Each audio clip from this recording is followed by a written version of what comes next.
सत श्री अकाल, आदाब, नमस्कार दोस्तों। अगर जो हम बिल्कुल चमचमाती गाड़ी को एक दिन के लिए खुले में छोड़ देते हैं और अगले दिन देखते हैं कि उस गाड़ी पे इतना ज़्यादा धूल जम गई होती है कि मानो कि वो गाड़ी जैसे बिल्कुल धूल से ही निकाल कर लाई गई हो। वो कौन से रीज़न हैं जिसके कारण भारत में इतना धूल है, एक एक कर हम सभी रीजन्स को जानेंगे। लेकिन उसके पहले अगर जो आपने चैनल को सब्सक्राइब नहीं किया है तो चैनल को सब्सक्राइब जरूर कर लें और बेल आइकन को प्रेस कर दें। और ऐसी ही वीडियो को देखने के लिए जुड़े रहें मेरे साथ। बिना किसी लेट लपेट के वीडियो को शुरू करते हैं।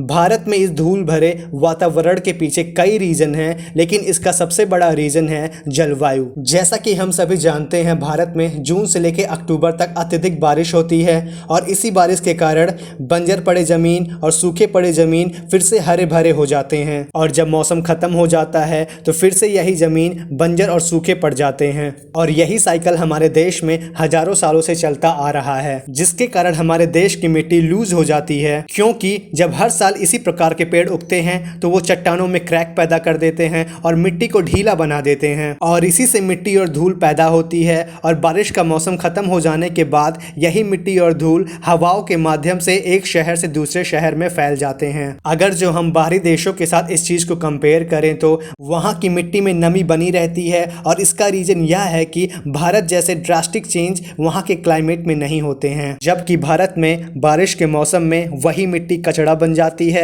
और गर्मियों के मौसम में वही मिट्टी धूल बन जाती है। अगर दूसरे रीजन की बात करें तो भारत में अक्सर देखा गया है कि जब किसी शहर में नई बिल्डिंग बनती है तो उसमें उपयोग में लाया गया सामान जैसे कि बालू और सीमेंट को बिल्डिंग बनने के बाद खुले में छोड़ दिया जाता है और इस अतिरिक्त सामान की जिम्मेदारी ना तो बिल्डर लेता है ना ही ठेकेदार, जिसके कारण रेत और सीमेंट हवा में मिलकर एक जगह से दूसरी जगह ट्रेवल करने लगते हैं और जिसके कारण हमारे देश में धूल में और इजाफा हो जाता है और हमारे देश की नगर निगम इस समस्या को समस्या समझती ही नहीं है। तीसरे रीजन की बात करें तो शहरों में प्रदूषण बढ़ गया है और प्रदूषण बढ़ने के साथ साथ ही हवा में डस्ट की मात्रा भी बढ़ गई है। इसके अलावा कारखानों से निकले वेस्ट और गाड़ियों के लगातार आने जाने से धूल हवा में उड़ती ही रहती है, जो हमारे एनवायरनमेंट को और डस्टी बना देती है। चौथे रीजन की बात करें तो भारत में लोग अपनी आदत से मजबूर हैं, अपने घर के कचड़े को साफ करके वही कचड़ा वो सड़क पे डाल देते हैं और यही कचड़ा